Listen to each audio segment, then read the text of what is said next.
संसद तक सुना होगा, लेकिन क्या वोट चोरी का जो मुद्दा है वो पंजाब में भी असर देखने को मिल रहा है इसका? यानी कि ये मुद्दा पंजाब में पास हुआ या फेल, इस पर चर्चा करने के लिए हमारे साथ आज पैनल पर मौजूद होंगे कांग्रेस के लोकसभा सांसद और साथ ही साथ पंजाब प्रदेश कांग्रेस कमेटी के अध्यक्ष श्री अमरिंदर सिंह राजा वरिंग जी। मैं आपको मंच पर आमंत्रित करना चाहूंगी, जोरदार तालियों के साथ इनका स्वागत बहुत बहुत स्वागत है। अब हमारा फोकस पंजाब पे शिफ्ट हो रहा है और अमरिंदर सिंह राजा वरिंग युवा नेता रह चुके हैं, बहुत अनुभव है इनको और अब बिल्कुल ही ऊंचाइयों तक पहुंचे हैं क्योंकि प्रदेश कांग्रेस के अध्यक्ष हैं पंजाब में। ये पंजाब में वोट चोरी का असर क्या हो रहा है, संडे को बड़ी रैली हुई थी इसी मुद्दे को लेकर। अब हम मंच हवाले करते हैं ज्योति सांगवान को, एग्जीक्यूटिव एडिटर इंडिया हरियाणा है। शुक्रिया उदय, एक बार फिर से जोरदार तालियां हमारे खास मेहमान के लिए। पंजाब कांग्रेस के सांसद, पंजाब कांग्रेस के प्रधान अमरिंदर सिंह राजा वरिंग हमारे साथ हैं। बहुत स्वागत है आपका मंच पर। थैंक यू जी। बहुत सारे मुद्दों को लेकर आपसे बात करनी है। पंजाब चुनाव को लेकर बात होगी, SIR को लेकर बात होगी, फिलहाल जो रैली आप लोगों ने की इस पर भी चर्चा करेंगे।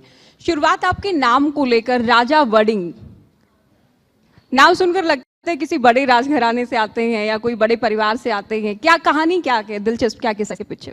नहीं, आपने तो अच्छा प्रोनाउंस कर दिया कि वरिंग, अदरवाइज कई तो वार्निंग कह देते हैं मेरे को। वार्निंग तो जो वरिंग है वो मेरे गांव का नाम है।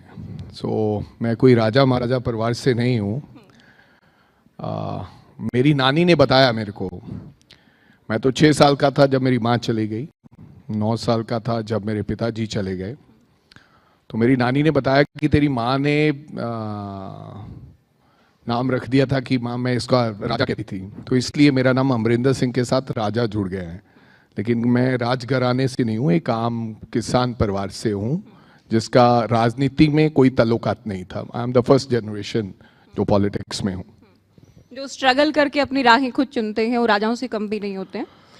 हाँ, मेरे को इस बात का सुकून जरूर मिलता है कि मेरे घर में कोई सरपंच भी नहीं था। तो 2012 में पहला चुनाव लड़ा और उस जगह से लड़ा गिदड़बा। दैट्स वहाँ से मिस्टर बादल लड़ा करते थे गिदड़बा से, और उसके बाद मनप्रीत बादल लड़ा करते थे। पहला चुनाव में मनप्रीत बादल के सामने लड़ा, जो रिकॉर्ड बनाया पहली बार उनको हराने का। और 46 साल वो कॉन्स्टिट्यूंसी नहीं जीते थे हम। आफ्टर 46 ईयर्स वो चुनाव हम जीते और फिर मैं लगातार वहाँ से 3 बार विधायक रहा, मिनिस्टर रहा। अभी आई एम बिकॉज वो लुधियाना के सांसद जो थे बिट्टू जी, बेअंत सिंह जी के ग्रैंडसन, वो पार्टी छोड़ के चले गए। He was a 3rd time member of parliament from Ludhiana. तो राहुल जी ने कहा कि भाई लड़ना पड़ेगा चुनाव, तो मैं जाके लड़ा। तो भगवान की कृपा से मैं चुनाव पार्लियामेंट मैं लड़ना नहीं चाहता था, बट कंटेस्टेड पार्लियामेंट एंड भगवान की कृपा हुई तो मैं जीत गया। तो ये मेरा सियासी सफ़र है। मेरे को याद है, was all India youth Congress president, क्योंकि 2008 में राहुल गांधी जी ने एक नया मॉडल लेकर आए थे। उन्होंने कहा था कि अपनी ही पार्टी में चुनाव कराऊंगा। नए वो उन्होंने यूथ कांग्रेस का प्रभार संभाला था। मैं तब स्पोक्स पर्सन हुआ करता था ऑल इंडिया यूथ कांग्रेस में। इन 2005 2008 में चुनाव हुआ यूथ कांग्रेस का। That was a pilot project Punjab के अंदर। मैं, बिट्टू जो अभी संसद हैं, रेलवे मिनिस्टर हैं, तो हम सब लोग चुनाव लड़े। तो राहुल जी चाहते थे कि आप चुनाव लड़ो, आपका विजन क्या हो, और खुद उस मंच पर आए थे। तो हमने अपनी अपनी बात कही कि कैसे हम आगे बढ़ाएंगे, क्यों हम राजनीति में हैं। तो वोटिंग हुआ, डेलीगेट्स बने, मेंबरशिप हुआ, जैसे अमेरिका स्टाइल।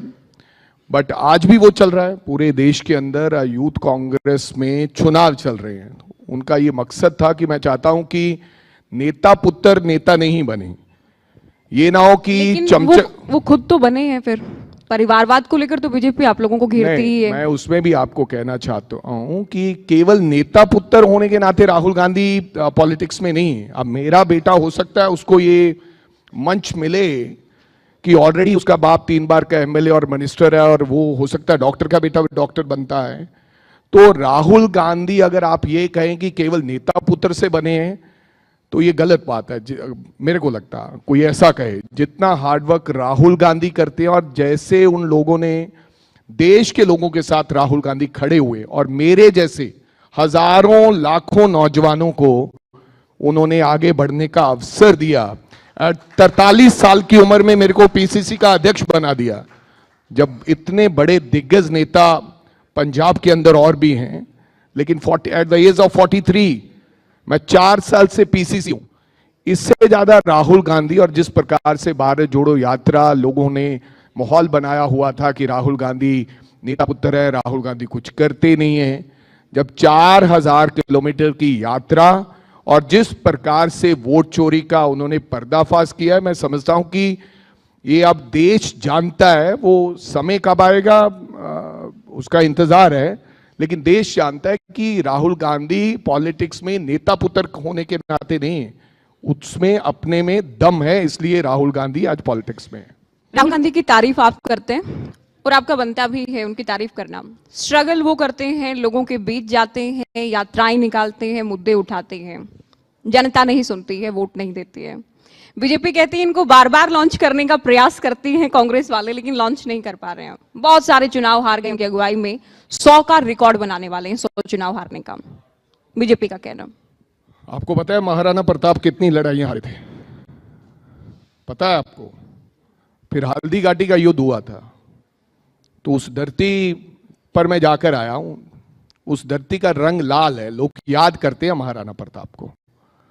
मैं समझता हूं कि राहुल गांधी ऐसे व्यक्ति हैं, उनको चुनाव जीतना या हारने में ऐसा नहीं है कि मैं चुनाव हार गया हूं, कि जिस प्रकार से, जिस हिम्मत से महाराणा प्रताप से आप उनकी तुलना करते हैं कि कभी ना कभी वो जीतेंगे। मैं महाराणा प्रताप से राहुल गांधी की तुलना नहीं कर रहा हूं, मैं एक उदाहरण दे रहा हूं। कल को फिर बीजेपी एक हंगामा कर देगी कि राजा वड़िंग ने महाराणा प्रताप से राहुल गांधी की तुलना करती, वो मैं तुलना नहीं कर रहा हूं। लेकिन मैं चाहता हूं कि 2 लोगों को याद किया जाता है, जो ताकत में उनको याद करते हैं लोग, और जो विरोध में खड़े होते हैं। राहुल गांधी एक ऐसा शख्स है जो देश के प्रधानमंत्री के सामने छाती ठोक कर खड़ा है, और देश के प्रधानमंत्री भी सोचते होंगे कि एक ऐसा व्यक्ति है जो मेरे सामने झुकता नहीं है और जो मेरे सामने खड़ा होकर सीधी आंख में आंख डाल के बात करता है। हमें गर्व है। मैंने कहा कि चुनाव हारना जीतना ये बात ही नहीं है।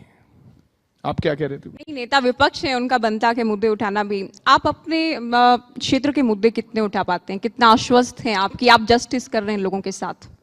भाई, to be very honest, in parliament, even in Vidhan Sabha, मैं ये इस मंच से कहना चाहूंगा कि मैं अक्सर ही ये बात करता हूं, और मेरे को सच कहनी चाहिए ये बातें। हमें एक तो समय मिलता ही नहीं, और ड्रॉ सिस्टम है, उसके माध्यम से आपको अपना 0 आर लगाना है। ड्रॉ सिस्टम के माध्यम से आपको अपना क्वेश्चन आर लगाना है। तो कभी कभी तो ऐसे होता है कि संसद में आए क्यों हैं, 15-15 दिन चले जाते हैं और टाइम ही नहीं मिलता।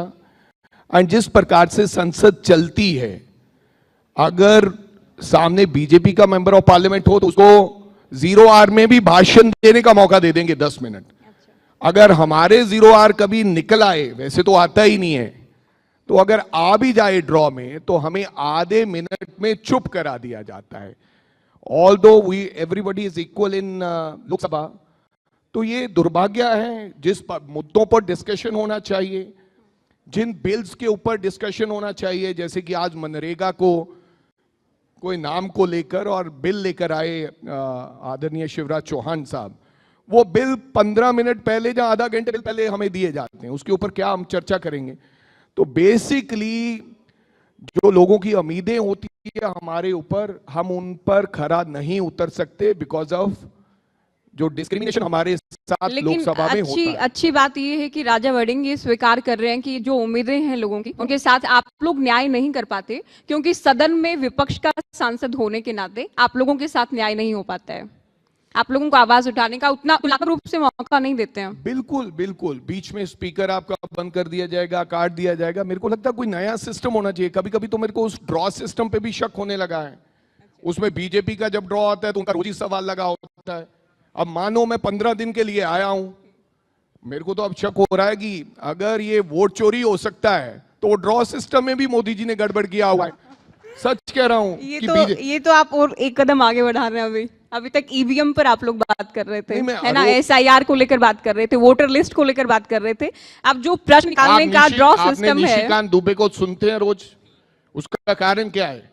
राजा वड़िंग भी रोज बोल सकता है, लेकिन उस राजा वड़िंग को स्पीकर समय ही नहीं देता है। जो भी बात होगी अगर कंडेम करना होगा, अच्छा भी निशी वो हाथ उठाएगा तो निशिकांत दुबे बोलेगा आधा घंटा, हम चिल्लाते रहेंगे, कैमरा उन पे ऊपर है। आपको लगता है कि कांग्रेस परफॉर्म नहीं कर रही है, लेकिन कैमरास लोगों को दिखाया नहीं जाता है। हाँ आप लोगों को ना तो दिखाया जाता है ना आप लोगों को सुना जाता है, ये आप कह रहे जी। हैं। पंजाब पर आ जाते हैं, क्योंकि चुनाव करीब हैं, किस तरह का माहौल? आपके कंधों पर बड़ी जिम्मेदारी है पंजाब कांग्रेस इकाई की। तो बात यह है कि जो पंजाब का माहौल है वो इस बार जो संसद के चुनाव थे 13 में से 7 सीट पर हम जीत कर आए। कॉरपोरेशन में हम ऑपोजिशन में हैं, लेकिन हमारी अच्छी भूमिका रही। पंचायत चुनाव में हमारी अच्छी भूमिका रही। और जिस प्रकार के आज पंजाब के हालात हैं, लोग इंतजार कर रहे हैं कि कब चुनाव हो और कब कांग्रेस पार्टी वापस आए। उनको ये लगने लगा है कि कांग्रेस पार्टी ही एक ऐसी पार्टी है जो पंजाब का भला सोच सकती है और पंजाब के लोगों को और नौजवानों को आगे लेके जा सकती है। तो अच्छा माहौल है और मेरे को लगता है अवश्य रूप में हम पंजाब के अंदर सरकार बनाएंगे। बॉर्डर स्टेट है, बहुत सारी परेशानियां भी हैं, कानून व्यवस्था भी एक बहुत बड़ा मुद्दा पंजाब के लिए। देखो, वो बॉर्डर स्टेट्स हैं, हालांकि बीएसएफ का यानी कि बॉर्डर सिक्योरिटी फोर्सेस का एरिया बढ़ाकर 50 किलोमीटर कर दिया फ्रॉम बॉर्डर टू एनीवेयर। तो पंजाब एक छोटा स्टेट है, लेकिन ड्रग्स सबसे ज्यादा है, बॉर्डर के पार से ड्रग्स आता है, गैंग वॉर सबसे ज्यादा है, क्योंकि ड्रोन से हमारे वहां पर वेपन्स सप्लाई किए जाते हैं। और ये मेरे को जो लगता है ये सरकारों ने बनाया हुआ एक खेल है। उदाहरण के तौर पर एक नामी गैंगस्टर है जिसका नाम है लॉरेंस बिश्नोई, जिसने सिद्धू मूसेवाला को मारा था। हर रोज वो अपने फेसबुक पे डालता है कि फला बंदा, कल भी एक कबड्डी प्लेयर दिन दहाड़े कबड्डी खेलता हुआ पूरे स्टेडियम में मारा गया शाम को 4 बजे इन मोहाली। तो फिर गैंग जो होता है, गैंगस्टर होते हैं, वो जिम्मेदारी लेते हैं। मैंने संसद में यह बात कही कि लॉरेंस बिश्नोई को पहले हम पूछताछ के लिए पंजाब लेकर आते थे, जो भी ऐसी घटनाक्रम होता था। अब गुजरात स्टेट ने सरकार ने एक नियम बना दिया है कि अब लॉरेंस बिश्नोई को पूछताछ के लिए पंजाब लेके नहीं आ सकते, या किसी स्टेट में नहीं लेके आ सकते। ऐसे में कभी कभी लगता है कि कौन उनको शेल्टर कर रहा है। अगर जेलों से नेटवर्क, देश के गृह मंत्री कह रहे हैं कि हमने ये कानून बना दिए, वो कानून बना दिए, पंजाब की सरकार तो इसमें नाकाम है ही है। आपको पता है लॉरेंस बिश्नोई का जेल से इंटरव्यू होता है जैसे बड़े चैनल पर, और फिर 6 महीने पता ही नहीं चलता कि इंटरव्यू किसने करवाया, और पुलिस करवाती है। मेरे को लगता है कि कहीं ना कहीं सरकारें का बड़ा इसमें रोल है। मैं किसी का नाम नहीं लेना चाहता, तो बहुत बवाल हो जाएगा। इन गैंगस्टरों को भी सरकारें इस्तेमाल कर रही है और लोगों का नुकसान कर रही है। आप एक बड़ा मुद्दा उठा रहे हैं, और ये तो क्योंकि गैंगस्टर कल्चर की हम बात करें, ड्रग्स की हम बात करें, कानून व्यवस्था की बात करें, चुनौतियां हैं सारी पंजाब में, इसे डिनाई नहीं किया जा सकता। इसके अलावा पंजाब कांग्रेस के भीतर की हम बात कर लें, सब कुछ ठीक है? नवजोत कौर सिद्धू बयान देती हैं, फिर थोड़ा उसमें ट्विस्ट भी आ जाता है, थोड़ा मुकर भी जाती हैं, निलंबित भी कर दी जाती हैं उससे पहले। क्या हुआ, क्या ये क्या प्रकरण है? अब मैं किसी महिला के बारे में कुछ कहना नहीं चाहता। अभी तो महिला महिलाओं को कम क्यों आंक रहे हैं? आपकी पार्टी की नेता रही है। ना मैं महिलाओं का सम्मान करता हूँ, और कभी कभी रियायत नहीं दी जानी चाहिए। महिलाओं का सम्मान करता हूँ। अगर नवजोत कौर सिद्धू ने कुछ कह दिया है तो मेरी बड़ी बहन है, कोई फर्क नहीं पड़ता। लेकिन पंजाब कांग्रेस में सब कुछ ठीक चल रहा है। ये एक परिवार में, घर में भी अगर 5 लोग हैं ना, तो 5 लोगों को लगता है कि मैं घर का मुखिया हूं, मेरी बात ही सुनी जाए। तो आर्गुमेंट तो अपने बच्चों के साथ भी होती है, अपनी बीवी के साथ भी होती है। वो तो हर पार्टी में है। कईयों को उछाला जाता है, कईयों को नहीं उछाला जाता। ऐसी कोई पार्टी घर में परिवार के सदस्य को समझा दिया जाता है या पनिशमेंट दी जाती है? देखो, कभी कभी तो आपको पनिशमेंट भी देनी पड़ती है, फिर घर वापसी भी करवाई जाती है। मैं आपको कह रहा हूं कि पनिशमेंट, अगर आप बच्चे को पनिशमेंट नहीं दोगे, परिवार के सदस्य को ये नहीं कहोगे कि आपने ये गलती की है और आइंदा ऐसी गलती मत करना, और फिर दोबारा करता है, तो फिर उसको थोड़ा डांटना भी पड़ता है कि भाई ऐसा नहीं चलेगा काम। ये दैट इज एवरीवेयर। आपके इस मंच पर भी होगा। अगर आज कोई गलती करेगा तो आपका चीफ कहेगा कि भैया ध्यान रखना, आइंदा ऐसी गलती ना हो। लेकिन कुछ पुराने बड़े नेता हैं जो आपके संपर्क में हैं, कांग्रेस में आना चाह रहे हो? नहीं, टू बी वेरी ऑनेस्ट, मेरे संपर्क में कोई नहीं है। कोई आना चाहता होगा तो वो लीडरशिप से बात करेगा, लेकिन मैं तो नयों के संपर्क में हूं, नौजवानों के संपर्क में हूं। मैं चाहता हूं कि नौजवान आने वाले चुनाव में 117 सीट है हमारे वहां पर, 70 सीटों पर वो चुनाव लड़ें जो पहली बार चुनाव लड़े होंगे। ऐसे लोग जो लोगों की तकलीफें जानते हो, जैसे मेरे को राहुल गांधी लेकर आए हैं। और मैं भी चाहता हूं कि अगर मैं नॉन पॉलिटिकल फैमिली से आया हूं, ऐसे लोगों को मैं आकर खड़ा करूं जिनके ऊपर लोग विश्वास जताएं, जो लोगों की हर रोज की परेशानियों से वाकिफ हों और उनसे खड़े होकर बातचीत करके उनका समाधान करें। सीएम बनने का ख्वाब देखते हैं? सरकार अगर आती है, राजा वड़िंग सीएम हो सकते हैं? देखो, मैं टू बी वेरी ऑनेस्ट, मैंने कहा ना, मेरा बाप सरपंच नहीं था।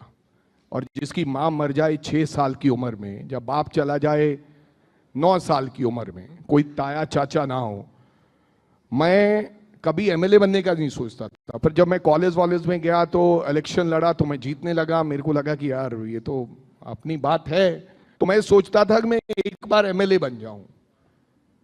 फिर मैं दूसरी बार बन गया, फिर मैं तीसरी बार बन गया। अभी ये सोचते हैं कि एक बार सीएम भी बन जाऊं। मेरे कहने का मतलब व्यक्ति के सपने और इरमान कभी खत्म नहीं होते।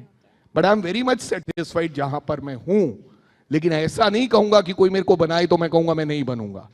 लेकिन हाँ, मौका मिला ना, तो जाहिर जरूर बनेंगे, कोई भी बनना चाहेगा, है लेकिन ना? राहुल गांधी ये कहें और कांग्रेस पार्टी कहे कि 3 बार चुनाव लड़ चुके हो, 4 बार, अब आगे से चुनाव नहीं लड़ोगे, पार्टी की सेवा करोगे, तो राजा वड़िंग वो भी हंसकर उसको मानेगा कि मेरे बॉस ने पार्टी के सच्चे सिपाही के तौर पर काम करेंगे। अंतिम सवाल आपसे, मुकाबला आप आम आदमी पार्टी से देख रहे हैं या फिर बीजेपी कुछ नया कर सकती है पंजाब में? बीजेपी का कुछ नहीं है। 1 सीट आई है 117 लेकिन में। आप लोग भी BJP को। कंफ्यूज करते And रहते हैं, zero- कहीं मिलकर लड़ लेते हैं आप लोग, कभी इंडिया अलायंस का हिस्सा बन जाते हैं, कभी अलग अलग। पंजाब में तो है ही अलग अलग आप लोग। पार्डन, मेरे को सुना नहीं, क्या कहा आपने? कभी कभी आप लोग गठबंधन के तहत भी चुनाव लड़ लेते हैं, आम आदमी पार्टी और कांग्रेस। अंतिम सवाल। हमने तो गठबंधन का विरोध किया। लास्ट टाइम दिल्ली में गठबंधन हो गया था, हमने तो स्पेशली पंजाब में नहीं है। पंजाब के नेताओं ने कहा कि हम बिल्कुल गठबंधन में नहीं लड़ेंगे। और मेरे को लगता है कि रास्ता बिल्कुल साफ और तय है। बीजेपी को 1 सीट पार्लियामेंट में नहीं मिली। एक पंजाब ऐसा राज्य है जो बीजेपी को रोक के रखता है, जहां पर बीजेपी साहस नहीं करती जाने का। और आम आदमी पार्टी का समय तय था, निश्चित है समय खत्म हो चुका है। तो मेरे को लगता है कि अवश्य रूप में हम कांग्रेस पार्टी पंजाब के अंदर आने वाले दिनों में सरकार बनाएगी। बहुत शुक्रिया, आपने समय निकाला, मंच you, पर आप आए, हमारे कार्यक्रम में आए। SIR, राहुल गांधी, आपकी राजनीति, राजा वड़िंग के नाम के पीछे की कहानी, पंजाब की सियासत, तमाम सवालों के जवाब आपसे लिए बहुत शुक्रिया। थैंक यू सो मच, धन्यवाद।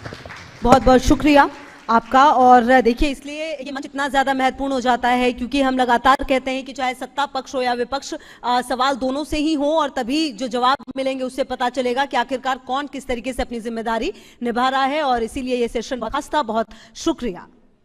बिल्कुल काफी। For more such videos, subscribe to the NewsX YouTube channel, hit the bell icon.